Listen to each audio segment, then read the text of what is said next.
Alright everybody, today we're going to discuss secondary applications.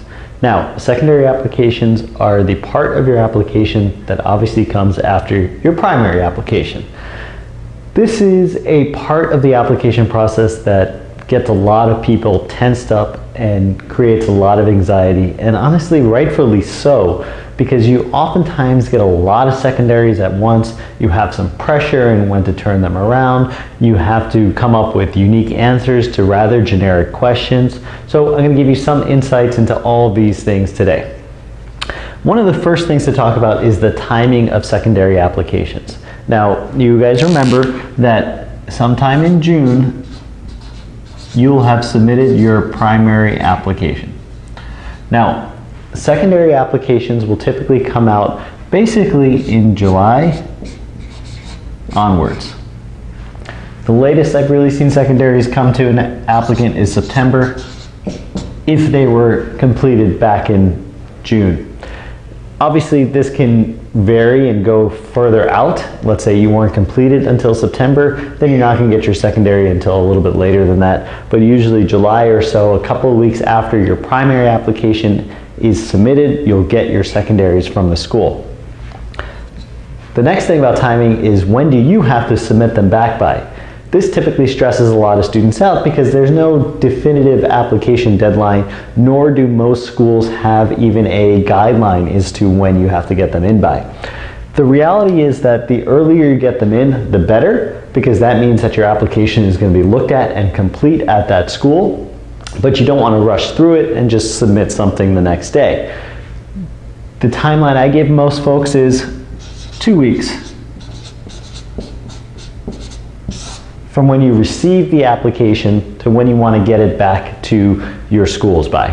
So how do you maintain this 2-week mark, particularly when you have 30, 40, 50 schools that you may have applied to? Well, the easiest way to maintain this 2-week mark is actually to start working on your secondaries way before June. And the way that you do that is by looking up secondaries from the previous year. In fact, PerspectiveDoctor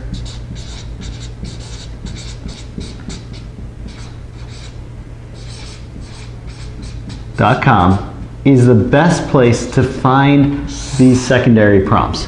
There's a big database of prompts from the previous year. And the good thing is most schools don't change their secondary from year to year, or even if they do, it at least provides you a framework. So when I work with applicants, I ask them to get started on secondaries way before June. So obviously this depends on when your MCAT is, when your primary is able to be completed, but I would love for you to be able to get your secondary started way earlier. Now, let's say you were working on your primary application back in March, maybe you get that completed in April, then hop onto PerspectiveDoctor, check out secondaries from the schools you know you're going to apply to, and start pre-writing those questions. There's a couple of common secondary questions, which we'll get to down here, that everybody should try to pre-write regardless of when you get your secondaries. That's how you can turn things around in 2 weeks. We'll get to those questions in a sec, but let's talk about screening. So schools often say that they'll screen before getting secondary. Some schools actually will say that they don't screen before getting secondary. So what does screening mean? So screening means, is your application going to be looked at, is your primary application going to be looked at before a school sends you your secondary? And the reality for most schools is that they do not screen. Or their screening requirements are so low that almost everybody gets a secondary application.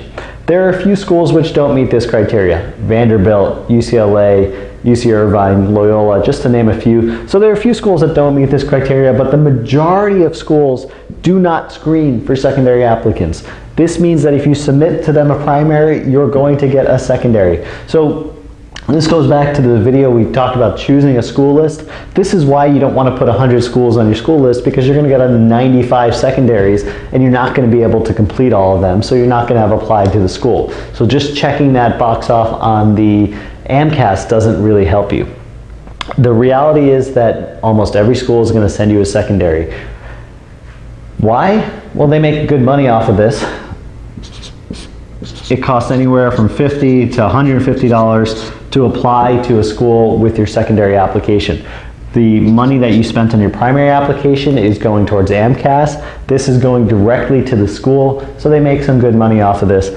They also want to be able to evaluate all their applicants that they get. This also helps them understand who's actually interested in the school. So obviously if you don't fill out a secondary, you're not considered for that school. So you're going to get secondaries from almost every single school you apply to. Now, what are the questions that are asked, and how do you make those answers for your individual essays stand out? So, common questions. Why school X? Replacing X with any school. Why do you want to come to Columbia? Why do you want to go to Harvard? Why do you want to go to University of San Diego? This is a very common question that comes up in a lot of secondaries, if not all secondaries. Another common question. What diversity do you bring to our individual school? Very common question. This is definitely a secondary question that you want to pre-write. This comes up in a lot of secondaries.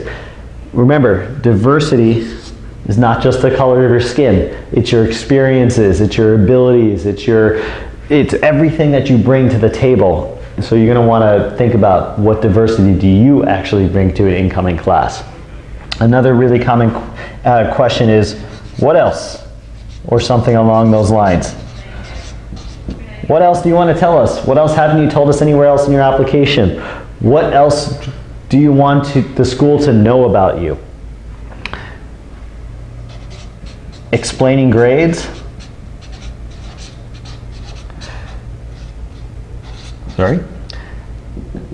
Often schools will ask you to explain any grades that are, let's say, below a B or a B minus. And so you want to come up with an explanation. You want to have some answers to these questions. If you got a C+ in freshman year chemistry, you have to talk about it here. The important thing is you're not going to talk about it and worry about the individual nitty-gritty details of, hey, you know, I got a C+ because I really didn't like my teacher, or I didn't get the third question on the second midterm right. You're really going to want to talk about it in a much more broad sense. You know, I struggled adjusting to college. This was a time when I had a personal issue, but I was able to move past it. I was able to get help. I was able to redefine my study habits. That's why I have A's in the rest of my classes. So these are some common questions that you are going to want to think about ahead of time. There's a more complete list of common questions below that you want to basically have pre-written before then. So this gives you an idea of the secondary applications, when they happen, what your turnaround time should be, if schools screen for them, and some common questions that are asked, as well as where to find the prompts from the previous year. Now, one more thing. How do you make these unique, right? How do you make them something that's going to be different than everybody else? Well, researching the school website is obviously a good starting point to understand, let's say, why you want to go to school X. But everybody's going to be able to research the website. So what I recommend that people do is bring in some of their own experiences into why they want to go to a school. So what do I mean by that? So let's say you're looking at the University of Chicago, and the question asks, why do you want to come to the University of Chicago? Well, let's say you say, University of Chicago is renowned for the great research programs that they have, and I want to be a great researcher. Okay, that's an answer that a lot of people will give. What if instead you could say, University of Chicago is renowned for the research that they have and the great researchers that are present, and me, myself, well, in my undergraduate career, I've actually really gotten into research. Here's some of the research I've done. I even saw that Dr. So-and-so at University of Chicago was doing research in a similar field. I would love to work in his lab. Right, that's a little bit more unique an answer. It gives a little bit more information about you as an applicant. You can do the same thing for an extracurricular or a volunteer experience, right? Going back to University of Chicago, you have a inner city population that many of the clubs there serve. Well, if you've done that in undergrad, why don't you bring that in and talk about that on your secondary application to talk about why you want to go to a particular school. So I think bringing in your own unique experiences can really help make your secondary applications much, much stronger at the end of the day.